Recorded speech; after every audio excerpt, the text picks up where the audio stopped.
नमस्कार दोस्तों, आप सभी का कोचिंग 4.0 यूट्यूब चैनल पर स्वागत है। आज हमारा क्लास का पहला दिन है और आज से हम रोज़ आपके बीच आएंगे और हमारा क्लास जो है वो 6 to 12 NCERT बेस्ड होगा। और कोई भी अन्य एग्ज़ाम देखें तो उसमें NCERT से क्वेश्चन बहुत सारे आते हैं। मुख्य रूप से NCERT से ही क्वेश्चन आते हैं, तो आप लोग इग्नोर नहीं कीजिएगा। कोई भी छोटी बात बताएंगे या कोई भी बड़ी बात आप लोग इग्नोर नहीं कीजिएगा। आप लोग रोज़ क्लास कीजिएगा और सपोर्ट कीजिएगा। और आज हम भूगोल विषय की शुरुआत करने जा रहे हैं, ज्योग्राफी की शुरुआत करने जा रहे हैं। इसके बारे में पहला चैप्टर हम पढ़ेंगे आज, भारत एक परिचय। कुछ जानकारी हम देखेंगे भूगोल के बारे में एवं भारत के स्थिति एवं विस्तार के रूप में जानेंगे। तो भूगोल क्या है इसके बारे में हम पहले जान लेते हैं कि भूगोल है क्या। भूगोल को किन किन लेखकों ने, किन किन विद्वानों ने योगदान दिया, आगे बढ़ाया, ये सभी चीज़ों को पहले हम लोग देख लेते हैं। और कोई भी सब्जेक्ट हो उसके बारे में थोड़ा बहुत जानकारी लेना हम लोग को आवश्यक पड़ता है। तो आइए हम देखते हैं कि भूगोल है क्या। सबसे पहले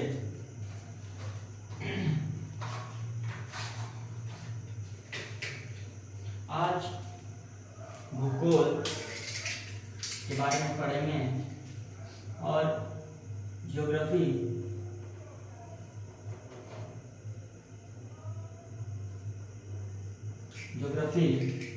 पढ़ेंगे। और आप लोग को कोई भी डाउट होगा या आप लोग हम लोग को कुछ क्वेश्चन पूछ सकते हैं तो ये व्हाट्सएप नंबर है, आप इस पर कर सकते हैं।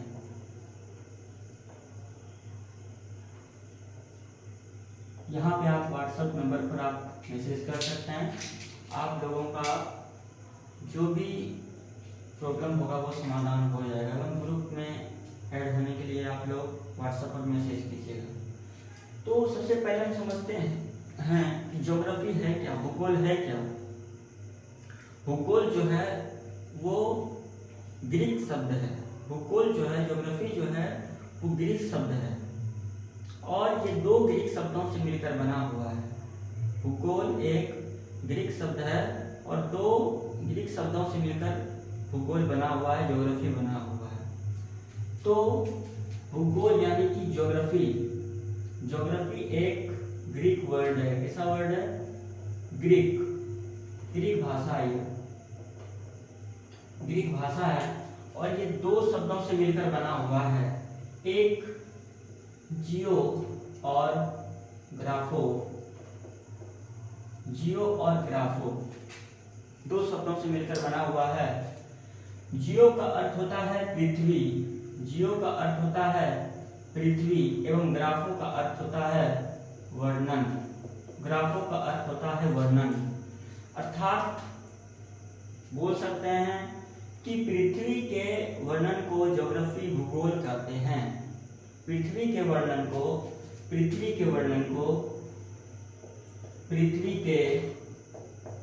को ज्योग्राफी या भूगोल कहते हैं, या कह सकते हैं पृथ्वी के वर्णन को भूगोल कहते हैं।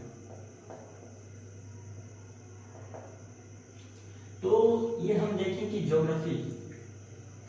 और अब हम जानते हैं कि ज्योग्राफी यानी कि भूगोल को किन किन लेखकों ने आगे बढ़ाया, किन किन लेखकों ने इसमें योगदान दिया।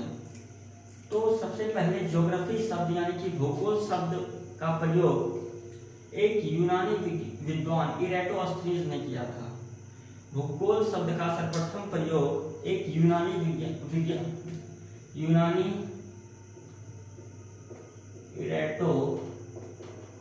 इरेटोस्थनीज एक यूनानी विद्वान थे एक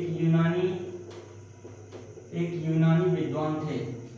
सबसे पहले इन्होंने ज्योग्राफी शब्द का जिक्र किया, और जब इन्होंने ज्योग्राफी शब्द का जिक्र किया, जब ये पहली बार ज्योग्राफी शब्द का प्रयोग किए, तो इनके प्रयोग हो जाने के कारण इनको जो है ज्योग्राफी का पिता कहने लगा, यानी कि फादर ऑफ ज्योग्राफी, यानी कि भूगोल के पिता जो हैं, भूगोल के पिता इरेटोस्थनीज को कहा जाने लगा और कहा भी जाता है। तो इन्होंने इरेटोस्थनीज ने सर्वप्रथम भूगोल शब्द का जिक्र किया, इसलिए इनको भूगोल का पिता कहा जाने लगा। लेकिन अन्य विद्वानों के नजर में जो है हिकेटियस को भूगोल का पिता मानते हैं या जनक मानते हैं। हिकेटियस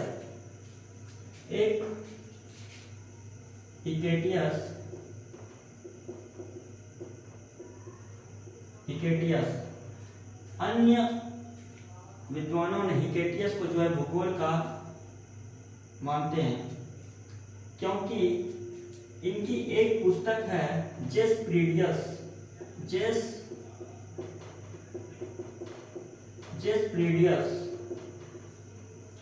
हिकेटियस की एक पुस्तक है जेस्प्रीडियस, जिसमें हिकेटियस ने पृथ्वी के क्रमबद्ध तरीके का वर्णन किया।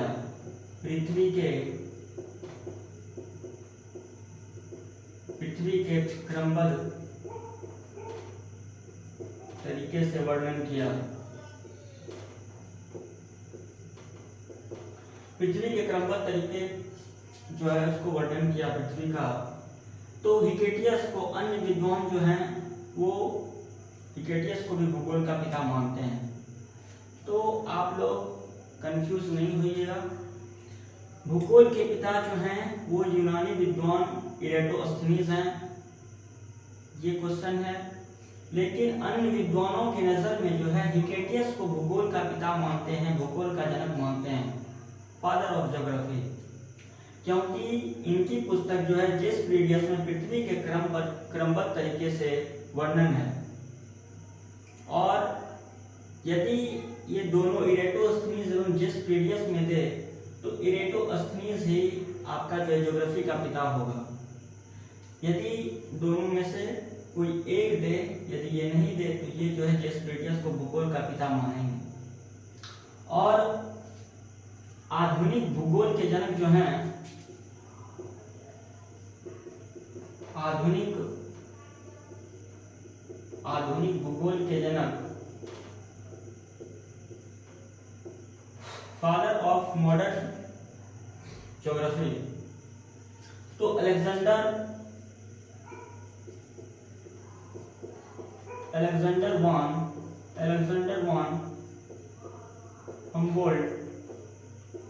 वन हम्बोल्ट को आधुनिक भूगोल का जनक माना जाता है। आधुनिक भूगोल के जनक जो हैं वो अलेक्जेंडर वन हम्बोल्ट हैं। तो इसमें हम देखें कि ज्योग्राफी है क्या, ज्योग्राफी भूगोल को किन किन विद्वानों ने आगे बढ़ाया, किन किन विद्वानों को ज्योग्राफी का जनक कहते हैं, भूगोल का पिता कहते हैं और क्यों कहते हैं, ये सारी बातें की जानकारी मिल गई है।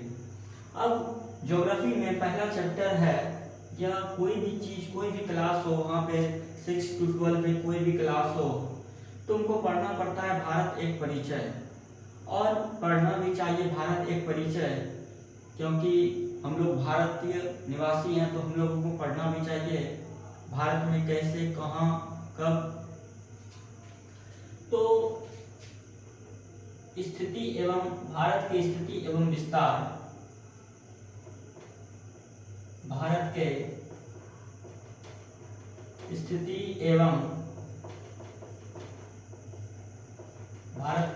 एवं विस्तार, जब भारत के परिचय जानेंगे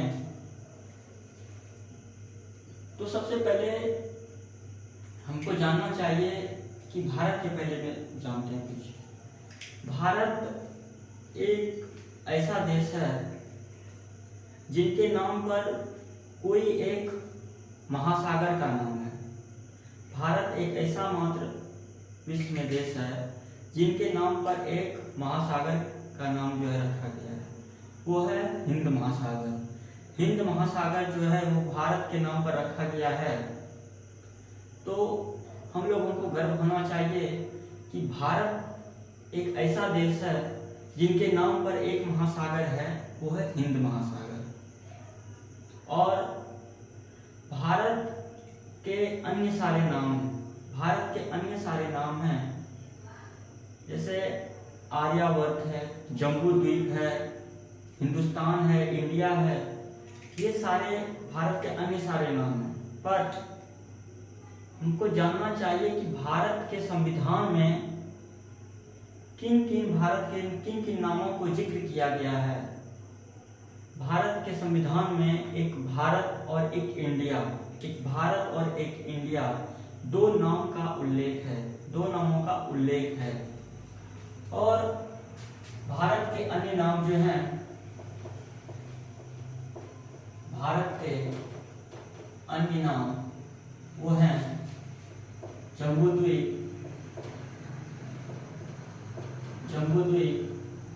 हिंदुस्तान,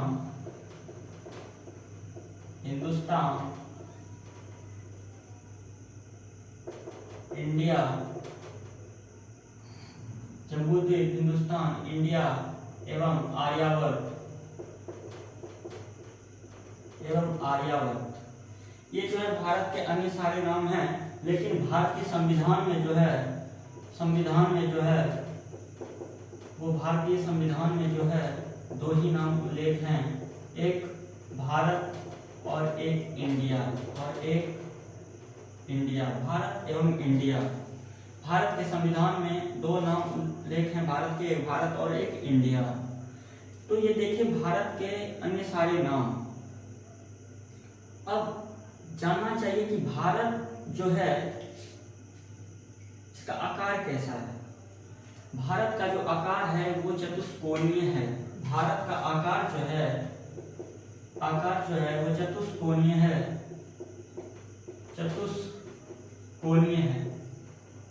भारत का आकार जो है वो चतुष्कोणीय है।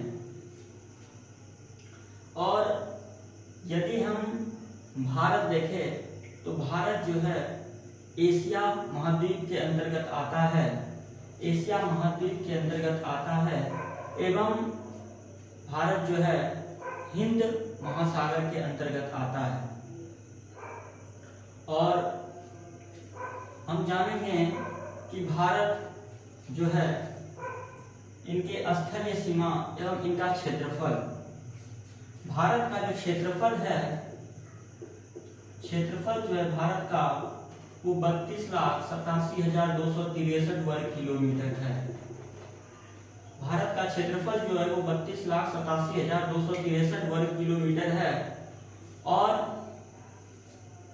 भारत का स्थान जो है वो भौगोलिक दृष्टि से 7वें स्थान पर आता है, 7वां स्थान पर आता है। भौगोलिक दृष्टि से भारत का स्थान विश्व में जो है वो 7वें नंबर पर आता है। और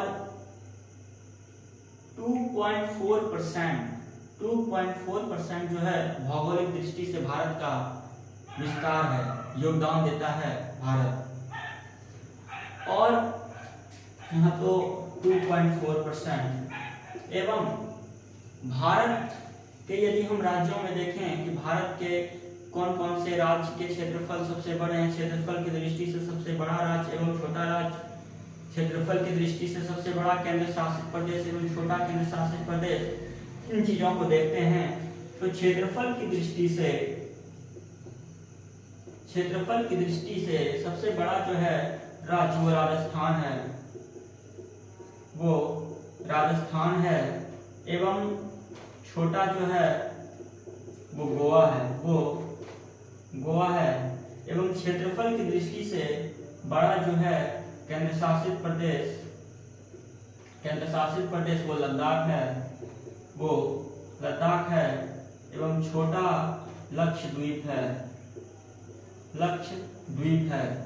तो हम जाने कि भारत के क्षेत्रफल कितने हैं एवं भारत का भौगोलिक विस्तार जो है वो 2.4% है। और भारत के भौगोलिक दृष्टि से भारत का स्थान जो 7वां स्थान पर आता है। एवं भारत के सबसे बड़े राज्य क्षेत्रफल की दृष्टि से एवं छोटे राज्य क्षेत्रफल की दृष्टि से जो सबसे बड़ा जो है क्षेत्रफल की दृष्टि से सबसे बड़ा राज्य राजस्थान एवं क्षेत्रफल की दृष्टि से सबसे छोटा जो है वो गोवा है एवं क्षेत्रफल की दृष्टि से सबसे बड़ा केंद्र शासित प्रदेश वो लद्दाख है एवं क्षेत्रफल की दृष्टि से सबसे छोटा जो केंद्र शासित प्रदेश है वो लक्षद्वीप है। तो इन सभी चीजों के जानकारी हम लोगों को मिल गई, लेकिन अब हम थोड़ा सा देखते हैं डायरेक्शन यानी कि दिशा देखते हैं थोड़ी सी। दिशा इधर उत्तर है, इधर दक्षिण है, इधर पूर्व है एवं इधर पश्चिम है। आप लोग को पता होगा उत्तर दक्षिण पूर्व पश्चिम दिशाएं। तो यदि हम कोई भी एग्जाम देखें तो यहाँ से डायरेक्शन वाला जो है क्वेश्चन भारत का उत्तरी बिंदु, दक्षिणी बिंदु, पूर्वी बिंदु, मुख्य भाग से भारत के सबसे दक्षिणी बिंदु, ये सारी चीजें जो देखने को मिलेगी। तो भारत का उत्तरी बिंदु जो है वो इंदिरा कॉल है, वो इंदिरा कॉल है जो कि ये लद्दाख में है, क्योंकि सबसे उत्तरी जो केंद्र शासित प्रदेश है वो लद्दाख ही है। तो भारत का सबसे उत्तरी बिंदु जो है वो इंदिरा कॉल है एवं भारत के मुख्य भूमि से सबसे दक्षिणी बिंदु जो है वो कैप ऑफ कैमोरीन है। कैप ऑफ कैमोरीन है। भारत का सबसे दक्षिणी मुख्य भाग से सबसे दक्षिणी बिंदु वो कैप ऑफ कैमोरीन है एवं कैप ऑफ कैमोरीन जो है ये तमिलनाडु में है, कन्याकुमारी में। और भारत का सबसे पूर्वी बिंदु जो है वो किबूती है, किबूतू या किबूती भी बोलते हैं इसको, किबूती जो कि अरुणाचल प्रदेश में है, अरुणाचल प्रदेश में है। एवं भारत का सबसे पश्चिमी बिंदु जो है ये गुहार मोती है, ये गुहार मोती है जो कि गुजरात के कच्छ जिले में है, जो कि गुजरात के कच्छ जिले में है। ये हम देखें भारत के उत्तरी बिंदु, दक्षिणी भारत के उत्तरी बिंदु एवं भारत के मुख्य भाग से दक्षिणी बिंदु। लेकिन यदि भारत का दक्षिणतम बिंदु पूछ दिया जाए तो वो आपका यहाँ पे अंडमान निकोबार है। तो भारत का दक्षिणतम बिंदु वो हो जाएगा इंदिरा पॉइंट। भारत का दक्षिणतम बिंदु हो जाएगा इंदिरा पॉइंट। ये अंडमान निकोबार द्वीप में स्थित है। एवं इंदिरा पॉइंट को जो है पिग्मेलियन पॉइंट भी कहते हैं, या पिग्मेलियन पॉइंट के भारत का दक्षिणतम बिंदु जो है इंदिरा पॉइंट नहीं तो पिग्मेलियन पॉइंट, दोनों में से कोई एक आप बोल सकते हैं। दूसरा इसका नाम है पिग्मेलियन पॉइंट। तो ये सारी चीजें दिखे हैं कि भारत का सबसे उत्तरी बिंदु जो है वो इंदिरा कॉल है जो कि लद्दाख में है एवं भारत का पूर्वी बिंदु किबूती है जो कि अरुणाचल प्रदेश में है एवं भारत का पश्चिमी बिंदु गुहार मोती है जो कि कच्छ में है, गुजरात में। एवं भारत के मुख्य भाग से दक्षिणतम बिंदु जो है वो कैप ऑफ कैमोरीन है जो कि तमिलनाडु में है। एवं भारत का दक्षिणतम बिंदु इंदिरा पॉइंट या पिग्मेलियन पॉइंट है जो कि अंडमान निकोबार द्वीप में स्थित है। ये सारी जानकारी जो है हम लोगों ने ली भारत का उत्तरी बिंदु दक्षिणी बिंदु। तो आशा करते हैं आप लोगों को समझ आ गया होगा। तो आप लोग इसको नोट डाउन कर सकते हैं, नहीं तो आप यहाँ पे व्हाट्सएप नंबर दिए गए हैं, यहाँ पे आप मैसेज कीजिएगा तो आपको सारे नोट्स अवेलेबल हो जाएंगे। और हमने आज ज्योग्राफी की शुरुआत की और कल हम और देखेंगे कि भारत एवं परिचय, भारत की स्थिति एवं विस्तार। ये यदि हम इसको अच्छे तरीके से पढ़ें, एनसीईआरटी बेस्ड पढ़ें, तो ये लगभग परसों तक खत्म हो जाएगी भारत एवं स्थिति एवं विस्तार। ये बस थोड़ी सी जानकारी आप लोगों के बीच लाएं, भारत की स्थिति एवं विस्तार एवं भारत एवं भूगोल क्या है एवं भूगोल को किन किन विद्वानों ने योगदान दिया, ये सारी जानकारियाँ मिली। अब आप लोगों के बीच जो है कल हम भारत के परिचय के भाग 2 लाएंगे, पार्ट 2 लाएंगे। तो आप लोग ज़्यादा से ज़्यादा प्यार बढ़ाएं एवं सपोर्ट करें, और कोई भी यदि बोलने टाइम यदि कुछ भी गलती हुआ तो उसको माफ़ करें। जय हिंद, जय भारत। मिलते हैं कल सब।